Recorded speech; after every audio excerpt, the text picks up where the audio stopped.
Olá, aqui é o pastor Gabriel Sotero. Que bom que você está ouvindo essa mensagem. Abra o seu coração e deixe a palavra de Deus tocar em você.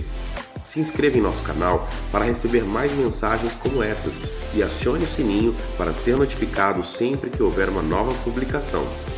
E não se esqueça de dar o seu like e deixar aqui o seu comentário. Isso ajuda muito a impulsionar o nosso canal para que possamos alcançar mais pessoas como você. Te vejo em nossas redes sociais. Romanos 7, de 1 a 3, amém? Nós estamos aí, eu acho que é na quinta mensagem, na sexta mensagem da nossa série sobre casamento, novo casamento, namoro. Estamos quase chegando ao fim, creio que mais uma mensagem ou duas a gente termina. E a gente vai começar hoje dando uma recapitulada do que a gente estudou, do que a gente aprendeu nessas últimas mensagens aí. Lembrando que eu não estou nem pregando, na verdade, eu estou ensinando. É mais um estudo bíblico do que uma pregação, mas vocês precisam aprender, amém? Nós precisamos aprender. Então vamos aqui ao que o texto diz, Romanos 7, do 1 ao 3, diz assim: Agora, irmãos, vocês que conhecem a lei, não sabem que ela se aplica apenas enquanto a pessoa vive? Por exemplo, quando uma mulher se casa, a lei a une a seu marido enquanto ele estiver vivo. No entanto, se ele morrer, as leis do casamento já não se aplicarão à mulher. Portanto, enquanto o marido estiver vivo, se ela se casar com outro homem, cometerá adultério. Mas se o marido morrer, ela ficará livre dessa lei e não cometerá adultério ao se casar novamente. Amém? Vamos ler de novo esse último aí? Portanto, enquanto o marido estiver vivo, se ela se casar com outro homem, cometerá adultério. Mas se o marido morrer, ela ficará livre dessa lei e não cometerá adultério ao se casar novamente. Então, isso aqui serve para os dois lados, tá? Tanto para homem quanto para mulher. É a mesma coisa. Eu vou recapitular aqui o que a gente meditou nas primeiras palavras. E depois a gente vai chegar no ponto que a gente vai começar hoje. Eu separei a maioria dos versículos bíblicos, que falam sobre esse assunto. E a gente estava passando por um. Então hoje a gente vai chegar aqui nos últimos 3 textos que a gente vai ver sobre esse tema. Que é Romanos 7, 1 a 3, 1 Timóteo 3, 2 e Tito 1, 6. Ok? Então vamos lá. Primeiro, nós vimos lá no começo da primeira mensagem, falamos um pouco sobre o papel e o perfil do homem bíblico. Se você já esqueceu que a gente estudou, a mensagem está lá no YouTube, você pode pesquisar e ouvir a pregação inteira lá, tá bom? Depois a gente viu sobre o papel e o perfil da mulher bíblica, da mulher segundo a vontade de Deus. Depois nós vimos o conceito bíblico de aliança, que é que o casamento é uma aliança de sangue que só é invalidada na morte de um dos cônjuges. A gente viu que casamento não é contrato, casamento é aliança. O contrato, você tem as cláusulas ali no contrato. Se alguém quebra uma cláusula, esse contrato ele pode ser quebrado, ele pode ser invalidado. Mas uma aliança não é assim. Uma aliança de sangue, quando algum dos dois quebra a aliança, ele é passível de morte. Por isso que é uma aliança de sangue. Então é um compromisso de vida ou morte ali. Se um dos lados quebrar aquilo ali, o outro lado pode matar o outro lado, entendeu? Então é uma aliança de sangue, não é um contrato. E depois a gente viu que o divórcio não é permitido pela palavra de Deus em nenhuma hipótese, segundo a doutrina de Jesus e dos apóstolos, e respaldada pelo Antigo Testamento. A gente viu Jesus falando: olha, Moisés falou isso, mas o que era a vontade de Deus? Como é que era no princípio? O que Deus instituiu? Aquilo que Deus uniu, não separe o homem. E foi isso que Jesus disse ali. Vimos que a possível exceção bíblica, que alguns defendem ser aí em caso de adultério, que o texto bíblico que Jesus fala em Mateus 19, falando que se um homem separar, a mulher separada do seu marido, ou o marido separado da mulher, casasse com outro, a não ser por imoralidade, estaria cometendo adultério. Alguns vão tentar defender aqui que este caso seria no caso de adultério, se o marido ou a mulher adulterou, então ele está livre para se divorciar. E nós vimos que, na verdade, este caso trata-se de ato sexual anterior àquele contrato de noivado de casamento, né, com outra pessoa. Ou seja, se o noivo ou a noiva descobre que seu noivo ou a sua noiva já teve relação sexual com outra pessoa, ele poderia terminar aquele noivado, ele poderia não concretizar aquele casamento. Em outros casos não. E nos casos de adultério, os faltantes eram apedrejados até a morte. Por isso não havia possibilidade de divórcio para adultério. Então, a gente viu pela Bíblia que quando a pessoa adulterava, ele era assassinado. Quando a pessoa adulterava, ele era apedrejado até a morte. Então, não tem como haver divórcio para quem adultera, porque quem adultera vai morrer apedrejado. Então, é incoerente essa explicação pela palavra de Deus, por aquilo que se vivenciava naquela época, ok? Então, tem a mensagem completa lá no YouTube também. Se você não ouviu a mensagem, vai lá e segue a série inteira. Tem uma playlist lá da série inteira que você vai ouvindo lá e você vai chegar nesse ponto. Eu estou só recapitulando para chegar onde a gente vai chegar hoje, tá bom? Vimos que a separação é permitida pelo Novo Testamento, desde que essa pessoa não se case novamente. Suas opções são voltar ao marido anterior ou à esposa anterior, ou ficar só pelo resto da vida. Ou seja, o Novo Testamento orienta a questão da separação. Separação e divórcio são coisas diferentes, né? O divórcio é a quebra mesmo, a dissolução dessa aliança, né? Mas a separação não. A separação, a pessoa pode sair da casa por um momento, ou pode afastar-se daquela pessoa por algum momento, e possivelmente lá na frente essa aliança pode ser restaurada, né? Então há uma separação naquele momento, por algum motivo.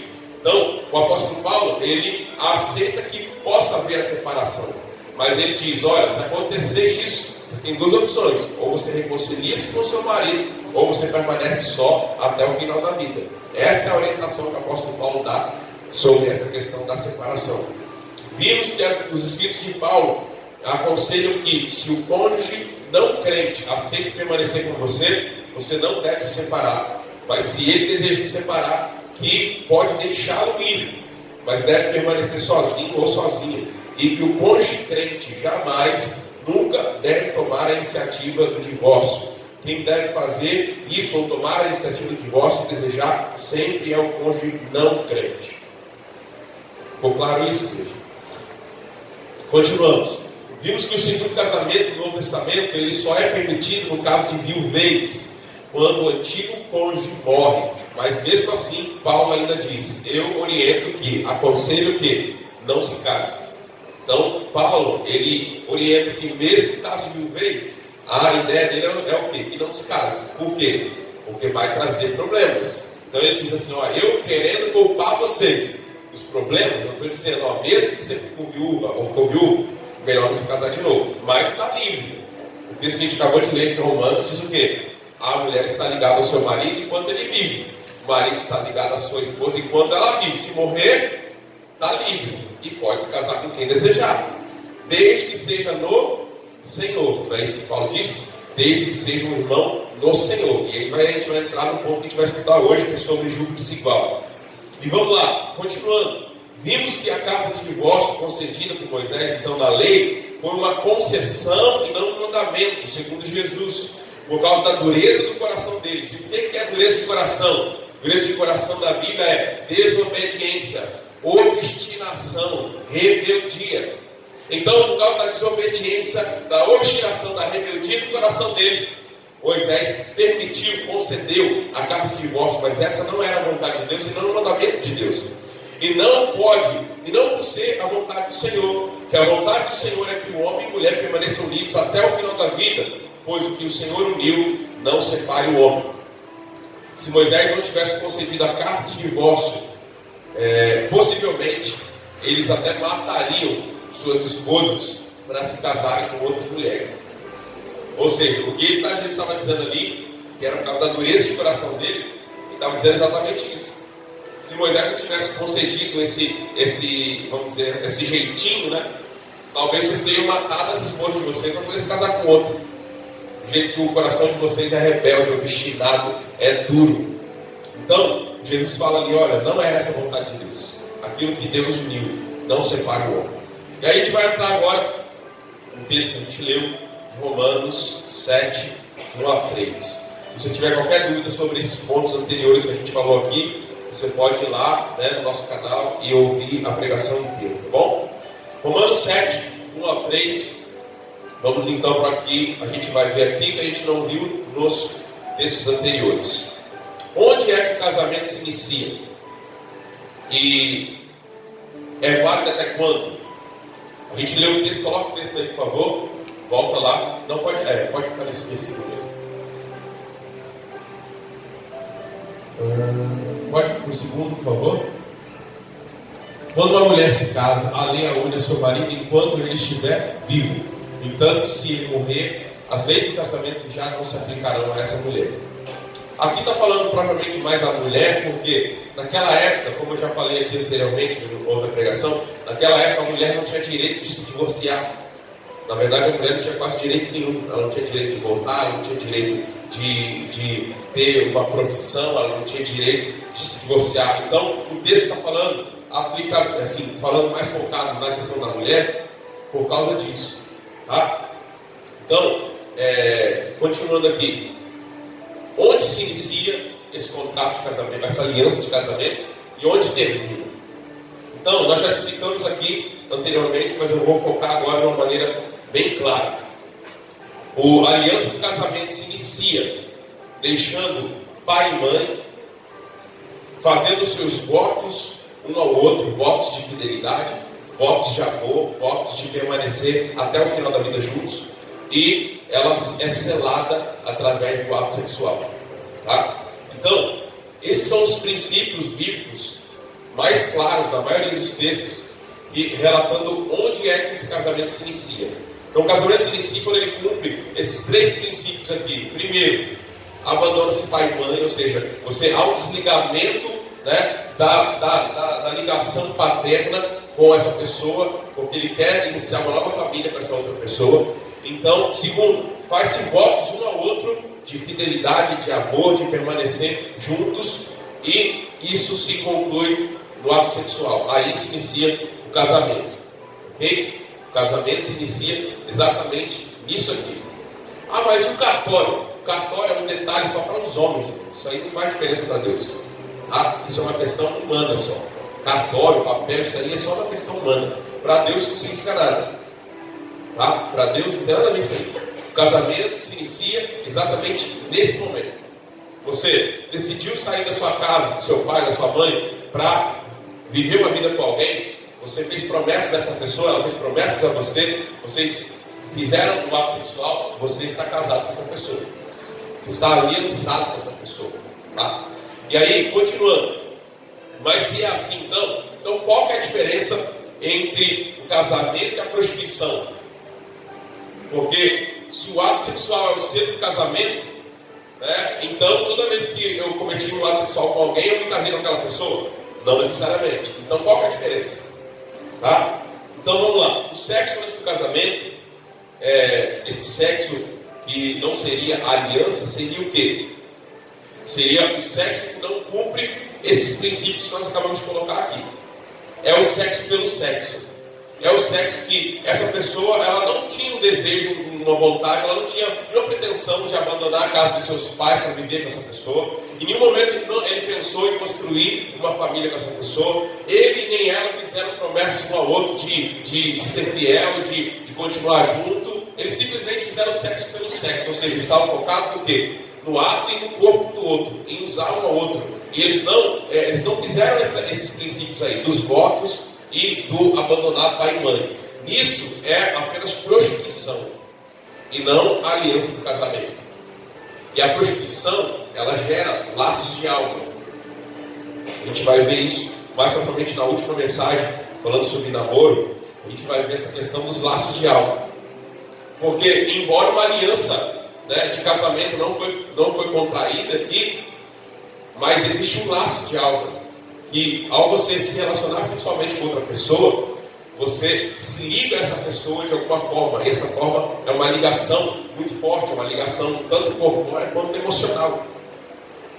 E o apóstolo Paulo vai falar em 1 Coríntios, capítulos 6, 7, sobre isso. E ele vai dizer como pode, né, alguém que é templo do Espírito de Deus, templo do Espírito Santo, se unir com alguém que é templo dos ídolos. Ou você não sabe que aquele que se deita com uma prostituta torna-se um com ela? Ou seja, quem é que vai se deitar com uma prostituta pensando em construir uma família com ela?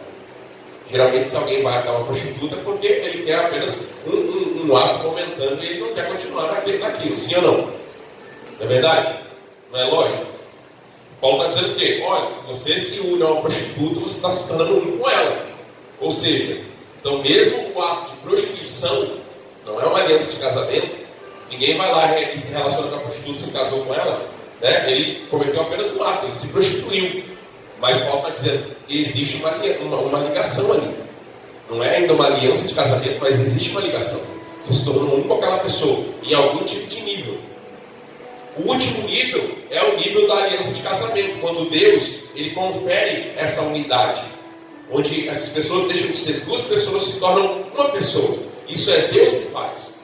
Quando Deus vê que todos esses princípios aqui foram cumpridos, Ele sela aquela aliança. Independente se essas pessoas são crentes ou não, cumpriu o mandamento, cumpriu o princípio que Deus estabeleceu lá no Gênesis, onde colocou Adão e Eva lá e etc. Fez aquilo ali da maneira que tem que ser feito. Lá no Gênesis está escrito: deixará o homem pai e mãe, iniciar a sua mulher, e ambos serão uma só carne. Fez isso, Deus sela essa aliança. Ok? Amém? Daí, tudo bem? Vamos para frente. Então, se não houve essas promessas, esses votos, não houve esse desejo de abandonar a casa dos seus pais, construir uma família, você apenas se envolveu no ato de prostituição. Você caiu no pecado de prostituição ao se deitar com uma pessoa, ao fazer um ato sexual com uma pessoa. Mas existe aliança não, laços de alma que vão te prender, tá? Que vão trazer prejuízos emocionais, espirituais, físicos para a sua vida. Então, continuando aí. Esse casamento, quando ele é efetuado, cumpre esses propósitos aí, cumpre esses princípios, ele é por toda a vida, tá? E caso um desses cônjuges se separe, se case com outra pessoa, estará cometendo adultério. Então, continuando agora aqui em 1 Timóteo 3, 2, quero que você abra aí. A gente vai para o próximo texto que a gente vai estudar hoje. Então, concluindo Romanos aí, o casamento começa ao cumprir esses propósitos, tá? Esses princípios, deixar pai e mãe, fazer votos um ao outro e selar com um ato sexual. E aonde termina esse casamento? Termina na morte de um dos cônjuges. Por isso que quando você faz voto diante de um pastor ou de um padre, ele vai dizer: até que a morte o separe, porque esse é o princípio bíblico, tá bom? Vamos lá, 1 Timóteo 3, 2. O que diz a palavra de Deus aí? Vou ler aqui no telão, fica mais fácil. Portanto, a gente vai até o 12, tá bom? Do 2 até o 12. Portanto, o bispo deve ter uma vida irrepreensível, deve ser marido de uma só mulher. Nesse trecho aqui, deve ser marido de uma só mulher. Lembra que a nossa Bíblia não foi escrita, tá, em português, ela foi escrita no Antigo Testamento em hebraico, aramaico e no Novo Testamento em grego. Então, muitas vezes há dificuldades de tradução. Talvez, se você olhar na sua Bíblia, você vai ver que embaixo no rodapé da sua Bíblia está escrito assim, que esse trecho de 3:2 pode significar: ele é fiel à sua esposa, ou aquele que se casou somente uma vez. Ou seja, a tradução disso daqui pode ser essa que está escrita aqui: deve ser marido de uma só mulher. Ou a tradução correta também pode ser: o bispo deve ter uma vida irrepreensível e deve ter se casado apenas uma vez. Você pode olhar isso no rodapé de qualquer Bíblia que você encontrar aí de estudo. Você vai ver isso tanto nesse texto quanto no texto de Tito 1,6. Você vai ver isso escrito no rodapé da Bíblia, que a tradução correta pode ser tanto essa como também pode ser que tenha se casado apenas uma vez.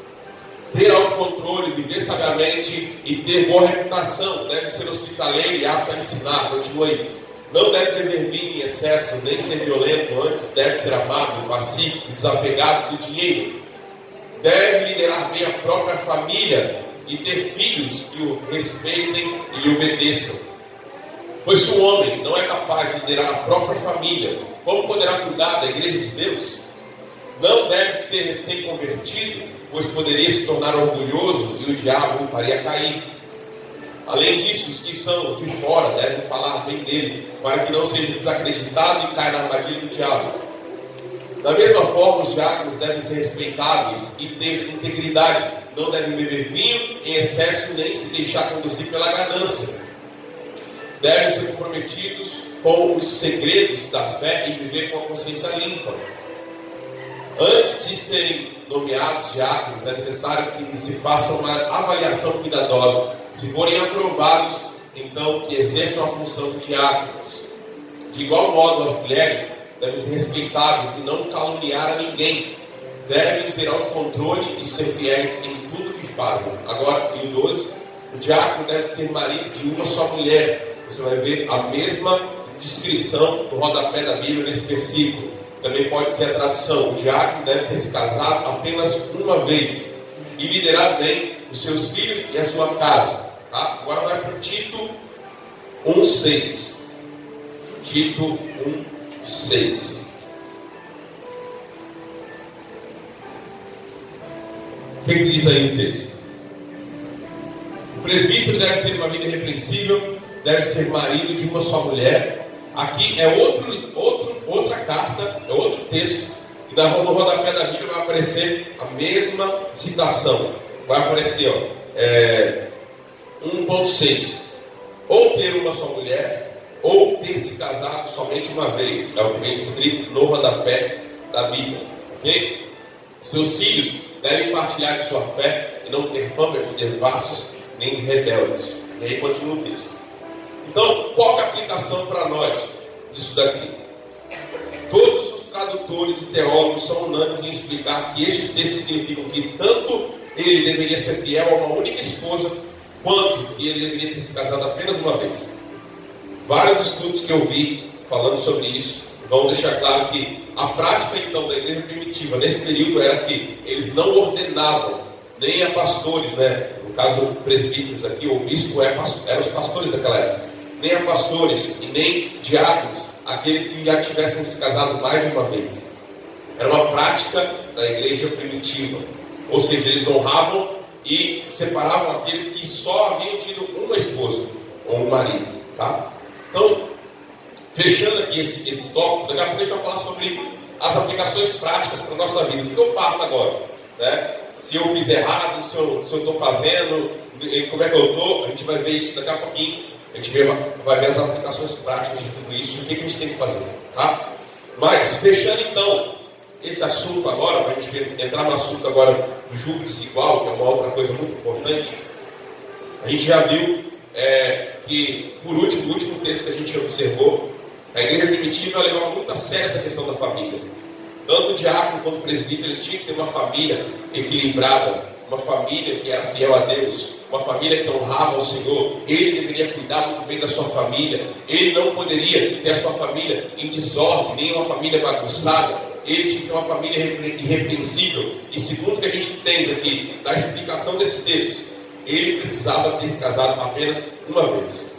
Então essa é a aplicação deste texto aqui, ok? Então vamos agora para a questão do julgo desigual.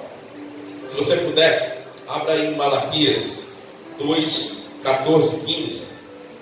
Malaquias 2, 14, 15. Eu vou ali que é mais rápido. Malaquias 2, 14, 15. Vamos lá. Deus está falando com o povo, né? E ele coloca aqui. E ainda perguntam: por quê? Porque o Senhor foi testemunha dos votos. Deus está brigando com eles e eles perguntam por quê, né? Porque o Senhor foi testemunha dos votos que você e sua esposa fizeram, um dos jovens. Mas você foi infiel, embora ela tenha continuado a ser sua companheira, a esposa a qual você fez seus votos de casamento. 15. Acaso o Senhor não o fez um só com a sua esposa? Em corpo e em espírito, vocês pertencem a Ele. E o que Ele quer dessa união? Quer filhos dedicados a Ele. Portanto, guardem seu coração, permaneçam fiéis à esposa de sua mocidade. Preste atenção nesse trecho aqui, ó. O que Ele quer? O que diz aqui que o Senhor quer? Volta lá no versículo 15. O que Ele quer? Dessa união, quer filhos dedicados a Ele. Preste atenção nisso, isso é muito sério. A gente não entende muito bem o casamento, a família, porque a gente não entende qual é o propósito de Deus para a família e para o casamento. Por isso a gente bagunça tudo. O casamento não é porque você gosta de uma pessoa e você quer que a pessoa te faça feliz, você vai lá e se une a ela ou vice-versa. Não, o propósito de Deus para o casamento é isso aqui, ó. Ter filhos dedicados a Ele. Esse é o propósito de Deus para o casamento. O propósito de Deus para o casamento é construir uma instituição, construir, uma base para que as pessoas que Ele vai enviar a este mundo possam ser fiéis a Ele, possam ser dedicadas a Ele. Esse é o propósito. Deu para entender? Por isso que a Bíblia fala, os filhos são a herança de quem? De Deus, do Senhor. Quando você vive uma família desestruturada, um casamento desestruturado, é muito mais fácil desse filho e dessa filha se rebelar contra Deus, se rebelar contra tudo, virar uma pessoa rebelde, etc. E como é que ele vai ser dedicado a Deus dessa maneira? Então, primeiro, antes de falar de juntos igual, a gente precisa entender isso aqui. Qual é o propósito do casamento? Qual é o propósito da família? O propósito é gerar uma geração de filhos dedicados a Deus. Entende isso daqui? Agora, vamos para o próximo texto aí, ó. Esdras 9, vou ler o de Neemias primeiro, que é mais pesado. A gente vai no Esdras, que é um pouquinho mais branco, e aí você vai pegar aí, pega a visão, Neemias 13, 23 a 31. Neemias 13, 23 e 31. Depois você já abre em Esdras 9, vai anotando aí, fica mais fácil. Neemias 13, 23 a 31. Nessa época, o povo de Israel estava voltando, para Jerusalém, depois do exílio na Babilônia, ficaram ali mais de 70 anos, agora estão voltando para suas terras, voltando para sua casa, e aí o que acontece? Há um problema aqui instaurado, e tanto Neemias quanto Esdras, eles vão enfrentar esse problema, Qual que era o problema? O problema do jugo desigual. Nessa mesma época, vi que alguns homens de Judá haviam se casado com mulheres de Asdod, de Amon e de Moabe. Esses eram povos que viviam ali, ao redor do povo de Israel, que não eram povos que serviam a Deus. Continua. Além disso, presta atenção, porque é sério, isso aqui vai linkar com o que a gente acabou de ler em Malaquias. Presta atenção. Além disso, a metade dos seus filhos falava a língua de quem? De Asdod ou de algum outro povo, mas não sabia falar a língua de Judá. O que está mostrando para a gente? Por eles terem se misturado com mulheres que não eram do povo de Deus, os filhos estavam se pervertendo. Metade dos filhos falava a língua deles, que era o hebraico. Metade não falava. Se não falavam o hebraico, também não iam entender a palavra de Deus, não iam conhecer os mandamentos de Deus, não iam ler a palavra de Deus. Olha só, continua aí. Por isso, confrontei esses homens e invoquei maldições sobre eles. O negócio que foi pesado, Neemias, invocou maldições sobre eles. Bati em alguns deles e arranquei seus cabelos. Também os fiz jurar em nome de Deus que não permitiriam que suas filhas se casassem com os filhos dos povos da terra, nem que as filhas deles se casassem com seus filhos ou com eles mesmos. Continua. Não foi exatamente isso que levou Salomão, rei de Israel, a pecar? Perguntei-lhes. Não havia nenhum rei igual a ele entre as nações, e Deus o amou e o fez rei sobre todo Israel. Até mesmo ele, porém, foi levado a pecar por suas esposas estrangeiras. Olha só, o negócio aqui é sério. É até qual versículo eu falei? 31, Então bora lá. Como puderam ao menos pensar em cometer essa grande maldade e serem fiéis a Deus, casando com mulheres estrangeiras? Um dos filhos de Joiada, filho do sumo sacerdote Eliasibe, havia se casado com uma filha de Sambalate, o Horonita. Por isso o expulsei da minha presença. Lembra-te deles, ó meu Deus, pois profanaram o sacerdócio e a aliança dos sacerdotes e dos levitas. Vocês lembram que eu tinha falado lá em Malaquias? Qual é o propósito do casamento, o propósito da família? Gerar filhos que sejam dedicados a Ele. Olha a bagunça aqui. Metade dos filhos não falavam a língua deles, metade, falavam. Olha o que aconteceu. A linhagem sacerdotal, que era da tribo de Levi, que eles só podiam se casar entre si. Para ser um sacerdote, um levita, tinha que ser daquela linhagem. E aí, um filho de sacerdote se casa com uma mulher de outra nação, de outro costume. E ele coloca aqui, fazendo o quê? Peraí. Volta aí no versículo anterior, por favor. Fazendo o quê? Profanando o sacerdócio e a aliança dos sacerdotes e dos levitas. Profanando aquela descendência. Continua. Assim, eliminei tudo que era estrangeiro e designei tarefas específicas para os sacerdotes e os levitas. Também me certifiquei de que a provisão de lenha para o altar e os primeiros frutos da colheita fossem trazidos nas datas estabelecidas. Lembra-te disso em meu favor, ó meu Deus.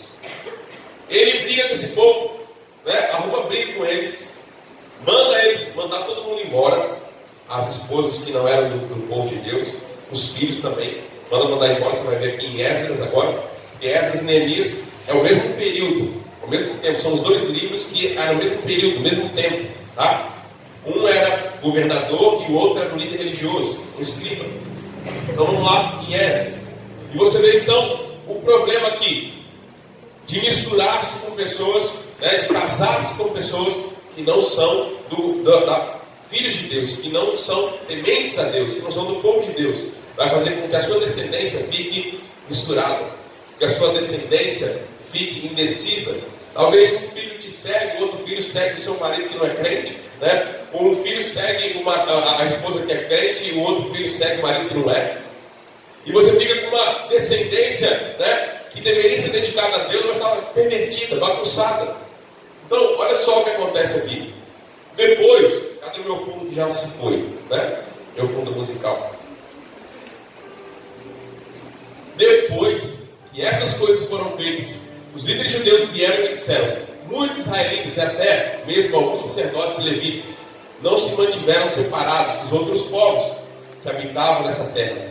Adotaram as práticas detestáveis dos cananeus, dos hititas, dos ferezeus, dos jebuseus, dos amonitas, dos moabitas, dos egípcios e dos amorreus. Olha só, se misturaram um monte de povos. Lembra que a palavra de Deus sempre orientou isso, que eles deveriam ser um povo santo, consagrado, dedicado a Deus. E ali, você vê no outro texto que a gente leu de Neemias, falando: vocês não percebem, não viram que Salomão cometeu esse pecado? Salomão, ao se casar com mulheres de outros povos, se perverteu e no final da sua vida viveu uma vida toda perturbada, toda bagunçada, adorando a outros ídolos que não eram o nosso Deus. E vocês vão fazer a mesma coisa que eles fez. Olha aqui, quando você se mistura, você é contaminado. Ao mesmo tempo que você pode ministrar sobre a vida do seu marido, da sua esposa que não é crente, ela e ele também estão ministrando coisa errada sobre a sua vida. Vocês dois ali, estão num embate, numa luta constante. Continua, os homens de Israel. Não, já li esse daí, Ou não? Não? Os homens de Israel se casaram com mulheres desses povos e as tomaram como esposas para seus filhos. A descendência santa se contaminou por meio desses casamentos mistos. Olha só, a descendência santa se contaminou por causa desses casamentos mistos. E pior ainda, os líderes, olha aí, e os oficiais foram os primeiros a cometer essa infidelidade. A infidelidade começou por quem? Por meio dos líderes, ou seja, quando a liderança não dá exemplo, o povo se corrompe. Quando a liderança não faz o que é certo, o povo se corrompe. Olha aí, continua. Quando ouvi isso, rasguei a minha túnica. Olha só o desespero de Esdras. Rasguei a minha túnica e meu manto, arranquei cabelos da cabeça e da barba. Olha o desespero dele. E me sentei. absolutamente pasmo. Então todos que tremiam diante das palavras do Deus de Israel vieram, sentaram-se comigo por causa dessa infidelidade cometida pelos exilados que haviam regressado, e fiquei sentado ali atônito até o sacrifício da tarde. Continua. Na hora do sacrifício, levantei-me de onde havia sentado em lamentação, com as roupas rasgadas, caí de joelhos, ergui as mãos ao Senhor meu Deus e orei: ó meu Deus, estou profundamente humilhado, tenho vergonha de levantar meu rosto para ti, pois nossos pecados se elevam acima de nossa cabeça e a nossa culpa chegou até os céus. Desde o dia de nossos antepassados até agora, temos vivido cheios de pecado. Por isso nós, nossos reis, nossos sacerdotes, fomos entregues das mãos dos reis desta terra. Fomos mortos, capturados, roubados e desprezados, como acontece hoje. Por causa do quê? Por causa desse pecado. Agora, porém, a graça do Senhor nosso Deus nos foi concedida por um breve momento. Ele permitiu que alguns de nós sobrevivêssemos como remanescente, nos deu segurança neste lugar santo. Nosso Deus iluminou nossos olhos e nos concedeu um pouco de alívio de nossa escravidão, porque Deus permitiu que alguns voltassem para casa. Éramos escravos, mas em seu amor leal, nosso Deus não nos abandonou na escravidão. Em vez disso, Ele fez os reis da Pérsia nos tratarem com bondade. Ele renovou nossas forças para que reconstruíssemos o templo de nosso Deus, restaurássemos suas ruínas, deu-nos um muro de proteção em Judá e em Jerusalém. Continua aí. Agora, nosso Deus, o que podemos dizer depois de tudo isso? Pois mais uma vez abandonamos os teus mandamentos. Tu nos advertiste por meio de teus servos, os profetas, quando eles disseram: a terra em que estão entrando está inteiramente contaminada pelas práticas detestáveis dos povos que nela habitam. Está cheia de corrupção, de uma extremidade à outra. Não permitam que suas filhas se casem com os filhos deles, nem tomem as filhas deles como esposas para seus filhos. Jamais promovam a paz e a prosperidade dessas nações. Se seguirem essas instruções, serão fortes, desfrutarão das coisas boas que a terra produz e deixarão essa prosperidade como herança para seus filhos para sempre. Continua. Tudo o que nos aconteceu é castigo de nossa maldade e de nossa grande culpa. Ainda assim, recebemos um castigo muito menor do que merecíamos, pois tu, nosso Deus, permitiste que alguns de nós sobrevivêssemos como remanescente. O texto é longo, é o capítulo inteiro. Vamos ler agora o versículo, capítulo 10, versículo 1 em diante, para a gente encerrar essa parte. 10, do 1 em diante. Você vai ver. Ele vai falando muita coisa sobre isso. Ele vai se arrependendo juntamente com o povo, orando, clamando pelo perdão de Deus. Depois ele coloca aqui: enquanto Esdras orava e fazia essa confissão, chorando e com o rosto no chão diante do templo de Deus, uma grande multidão de israelitas, homens, mulheres e crianças, se reuniu e chorou amargamente com ele.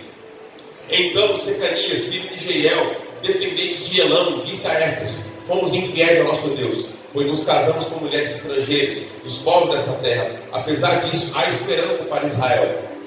Continua. Façamos agora uma aliança com o nosso Deus, firmando que nos divorciaremos de nossas esposas estrangeiras e as mandaremos embora com seus filhos. Seguiremos seu conselho e o conselho dos outros que tremem diante dos mandamentos de nosso Deus. Que tudo seja feito de acordo com a lei de Deus. O negócio foi pesado aqui. E aí eles decidiram que vamos divorciar dessas mulheres que não são do povo de Deus e vamos mandar todo mundo embora, as mulheres e os filhos. E eles fizeram isso. Eles tiveram que marcar o dia, e cada família que tinha feito isso, eles foram até os líderes e tiveram que mandar as esposas embora e os filhos embora. Quanto que isso é sério. Mas e no Novo Testamento? Como é que funciona?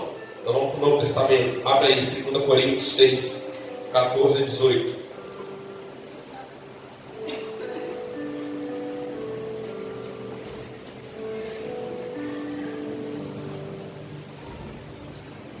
Então aquilo ali era o período da lei, ok?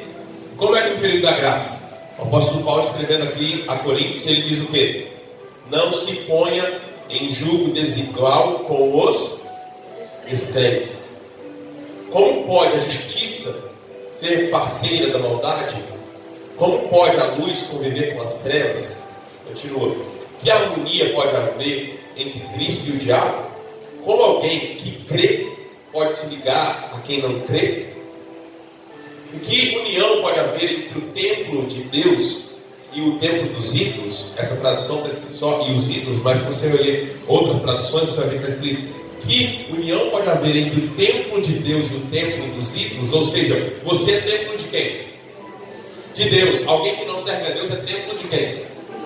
Dos ídolos. Deus não é que está dominando aquele templo. Deus não é que está morando naquele templo. Alguém está morando lá. A casa não está vazia, pode ter certeza disso. Está dizendo, como é que você, que é templo de Deus, vai se unir a alguém que é templo dos ídolos? Pois somos o templo do Deus vivo, como Ele próprio disse: habitarei e andarei no meio deles, serei o seu Deus e eles serão meu povo.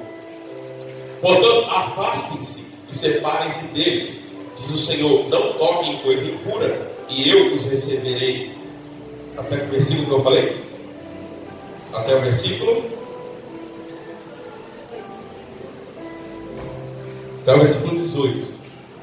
Eu serei seu pai e vocês serão meus filhos e minhas filhas, diz o Senhor Todo-Poderoso. Então, o que Deus está falando aqui no Novo Testamento?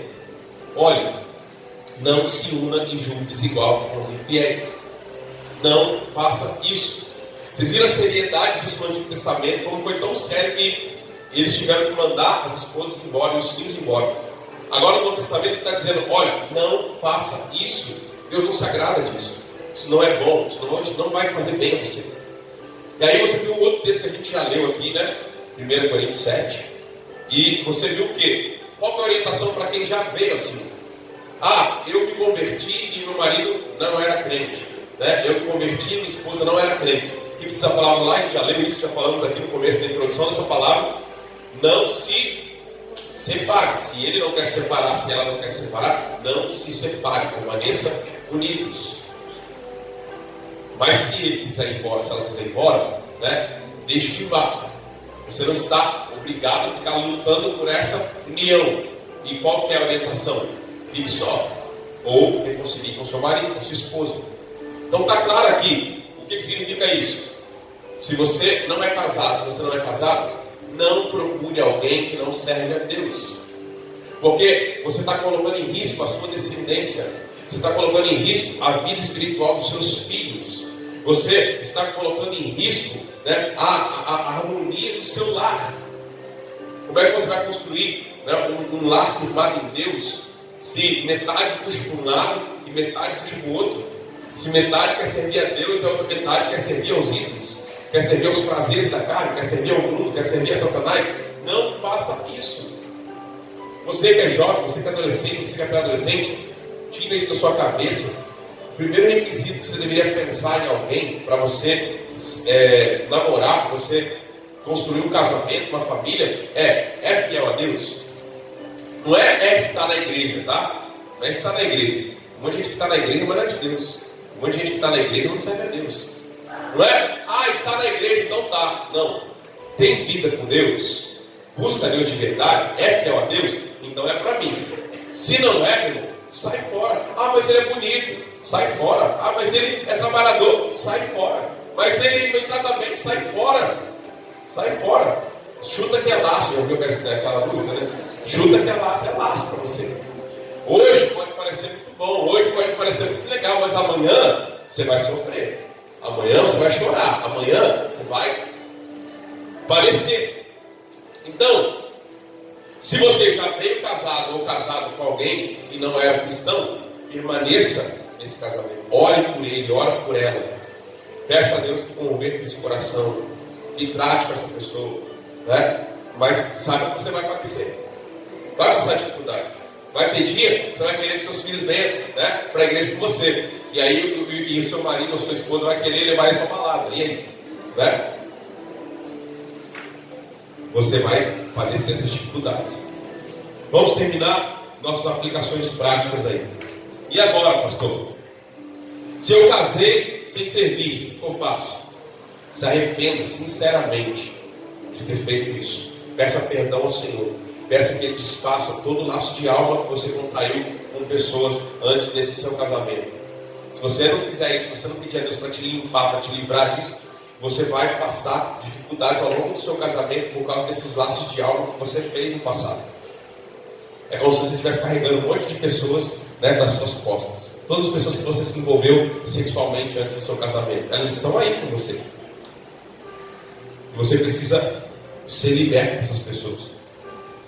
E se eu me converti já sendo divorciado, mesma coisa, né? As coisas velhas se passaram, eis que tudo se fez novo.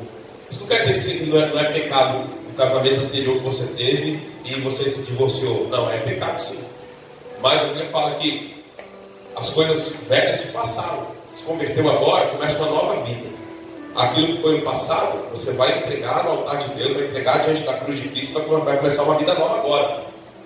Você precisa se arrepender, confessar. Você cometeu um pecado, como outros pecados que você cometeu. Quantos outros pecados você cometeu, né? Antes de se converter? Você vai ter que se pedir perdão e se arrepender dele. Começar uma nova vida. É possível, se há possibilidade de você reatar esse casamento que você teve antes de se converter, se há, então faça isso. Não há possibilidade, pastor. Ele já se casou de novo, né? Ou eu já me casei de novo. Não há possibilidade. Então se arrependa sinceramente. Peça perdão a Deus. Confesse esse pecado. E seja livre. Amém? E se eu me divorciei desse ano cristão, eu já era crente, me divorciei. Então, aí a coisa já fica um pouquinho mais complicada.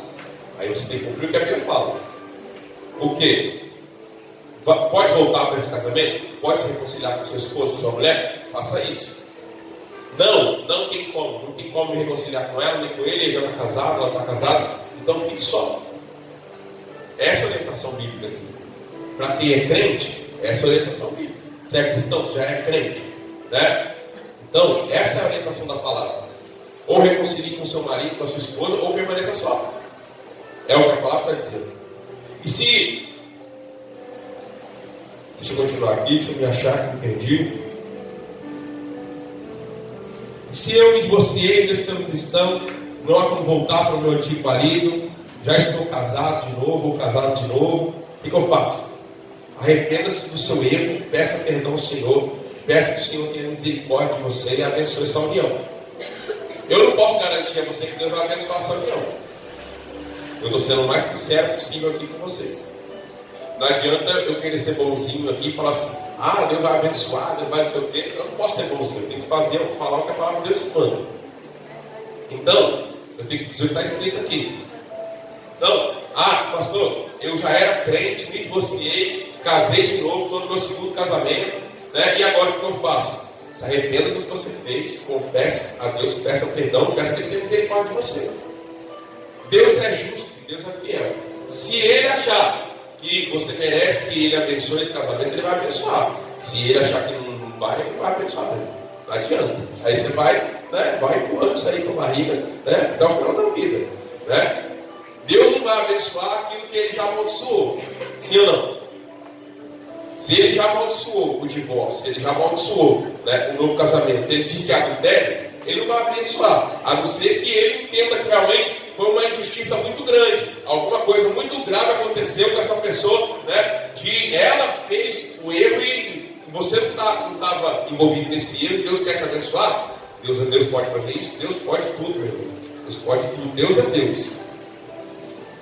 Ele fala, tem uma palavra no Antigo Testamento que ele diz assim, terei misericórdia de quem eu quiser ter misericórdia, e não terei misericórdia de quem eu não quiser ter misericórdia. Ele vai brigar com ele?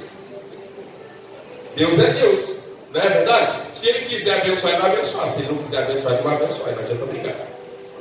E se meu esposo ou esposa me trair, então eu posso separar? Não pode não. O que a Bíblia diz? Perdoe. Se não tivesse perdão, se não existisse perdão, aí tá, você pode separar. Mas o que a Bíblia diz? Perdoe. Pastor, não consigo. Então tá bom. Então se separe. Mas você não pode casar de novo. Fique sozinho. Ele me traiu, ela me traiu. Eu não consigo mais viver com ele, você vai viver com ela. Tá bom, então vive sozinho. Né? Deixa ele para lá e viva sozinho. Então final da sua vida. Amém. Glória a Deus. Não, pastor, eu não consigo viver sozinho. Então, né? Perdoe seu esposo, perdoa sua esposa e continue com ele, continue com ela. E se meu marido é alcoólatra e me bate? A mesma coisa eu falo para você.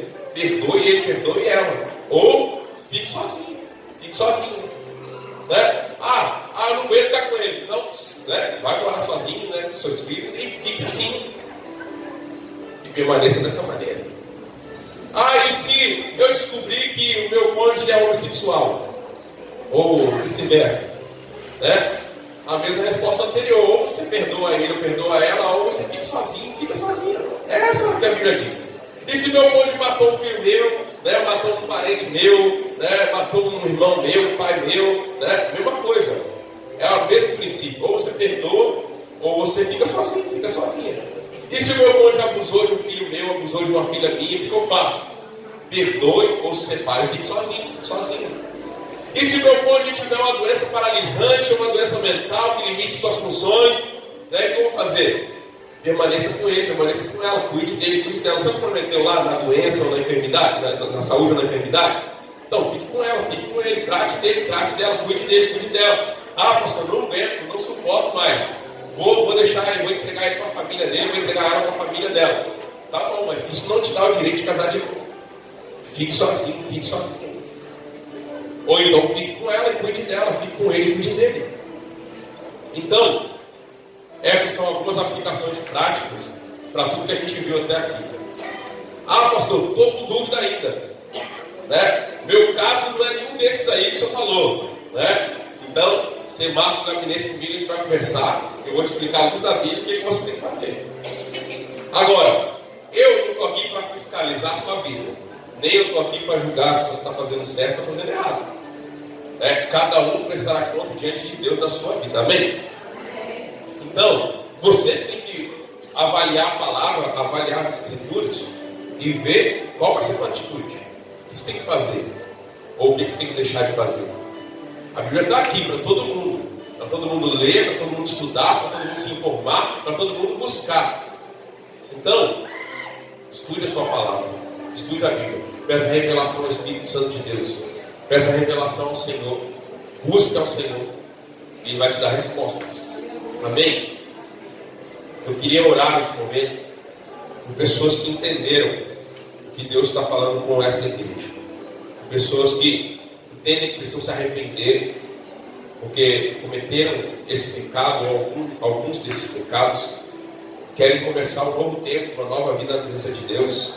Eu quero te dar a oportunidade de vir aqui ao altar e pedir perdão ao Senhor, e nós vamos orar pela sua vida. Se você está passando por dificuldades, passando por momentos de indecisão, momentos que você não sabe o que fazer, eu não sei o que fazer, eu não sei que decisão tomar, venha ao altar nessa hora, eu quero orar por você. Se você se envolveu sexualmente com outras pessoas que não é o seu cônjuge, no passado, ou você é solteiro ainda, mas já se envolveu sexualmente com outras pessoas, quer vir aqui na frente nesse momento para orar por você, para que todo o laço de alma seja quebrado nesse momento. Eu quero orar por sua vida. Aí talvez você fique pensando assim, o seu orgulho vai dizer assim, não vai lá na frente não, porque o que as pessoas vão pensar a seu respeito? Fulano vai pensar isso de você, Ciclano vai pensar isso de você, não vai lá na frente não. É o orgulho falando no seu coração, para que você não seja liberto, para que você não seja transformado, para que você não seja restaurado. O orgulho vai ficar aí falando. Mas Deus quer tocar na sua vida nessa noite. Deus quer limpar o seu coração nessa noite. Deus quer tratar com você nessa noite. Amém? Então venha ao altar, quero orar por você. Quero orar por você. Você que é jovem, você que é adolescente, você que é pré-adolescente, já se envolveu sexualmente com alguém, venha ao altar, eu quero orar por você. Você está com vergonha de quem? Deus viu, Deus sabe. Você acha que Deus, você pode esconder dele? Não, então, não interessa o que os homens pensam a seu respeito, não interessa o que o pastor pensa a seu respeito, não interessa o que o fulano, os Beltrano pensam a seu respeito, interessa o que Deus pensa a seu respeito. Amém? Então Deus quer quebrar maldições nessa noite.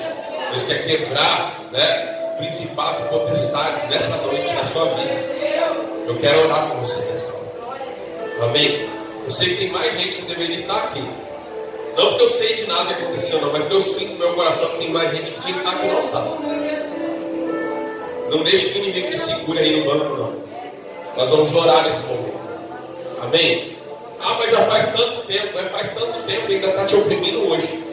Faz tanto tempo que ainda está te amarrando hoje. Faz tanto tempo que você não consegue ter uma vida sexual prazerosa com a sua esposa, com o seu marido, por causa daquilo lá que você fez há tanto tempo.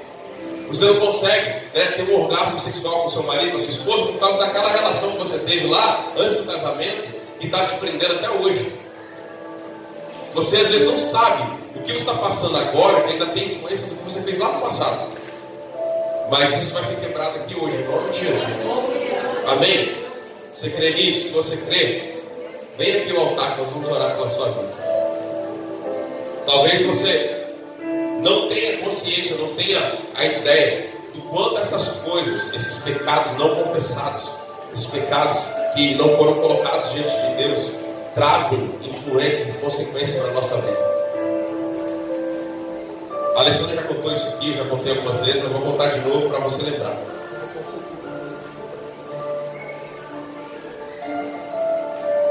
Eu me casei virgem, a Alessandra não. Ela se converteu já depois de muitos anos, já com mais de 20 anos. Ela teve uma vida sexual ativa antes de se converter. E a gente passou muitas lutas nos nossos primeiros anos de casado por conta disso na nossa vida sexual.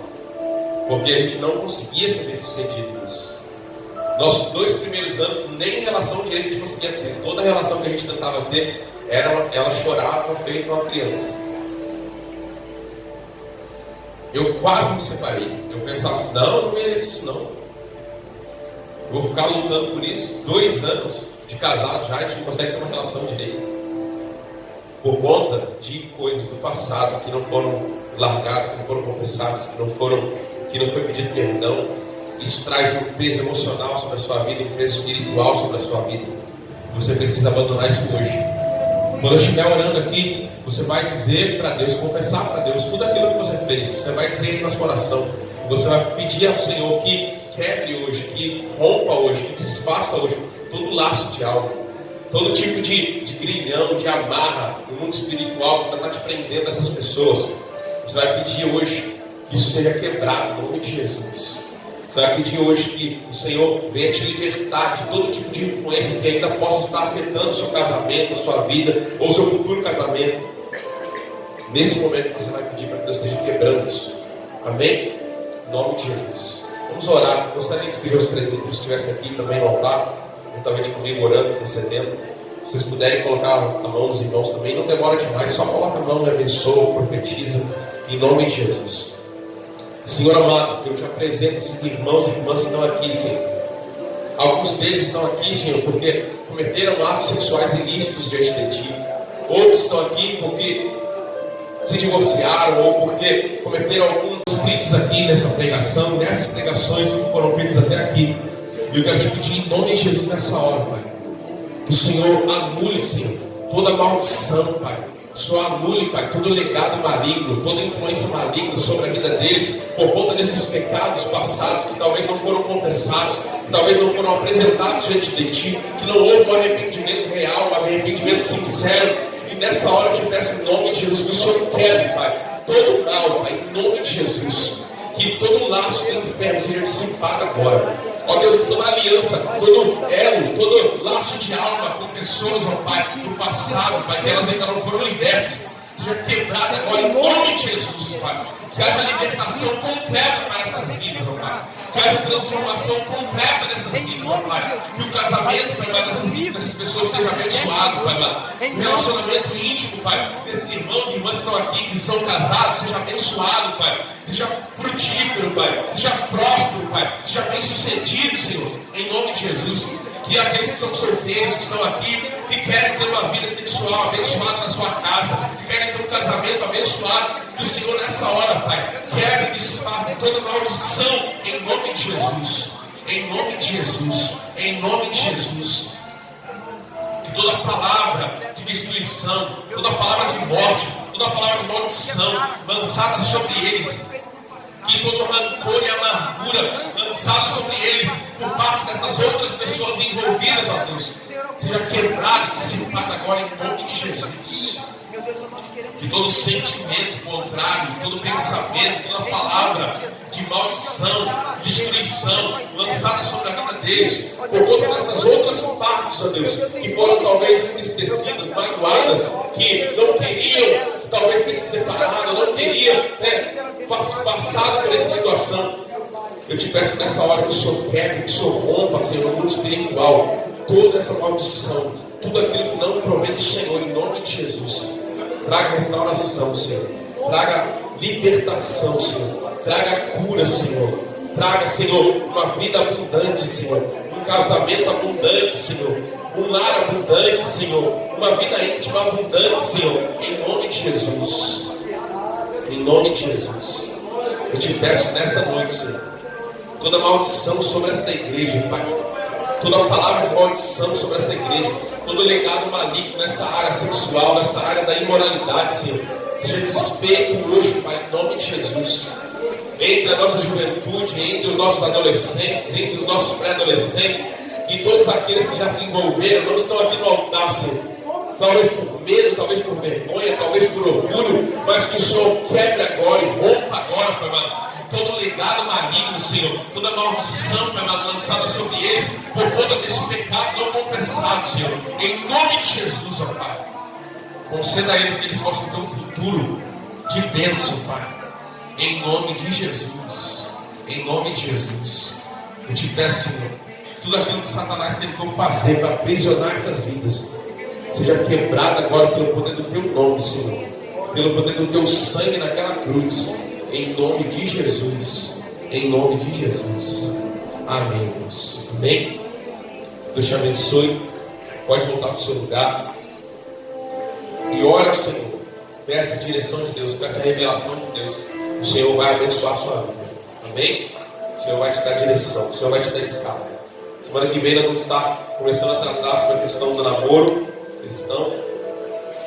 E é muito importante que você não falte. Você que é jovem, você que é adolescente, você que é pré-adolescente, né? Fale aí com os demais que não estão presentes, para que não falte no domingo, porque ele precisa aprender. Amém? Amém, irmãos? Amém. Errais por não conhecer as Escrituras e nem o poder de Deus. Não é isso que diz a palavra?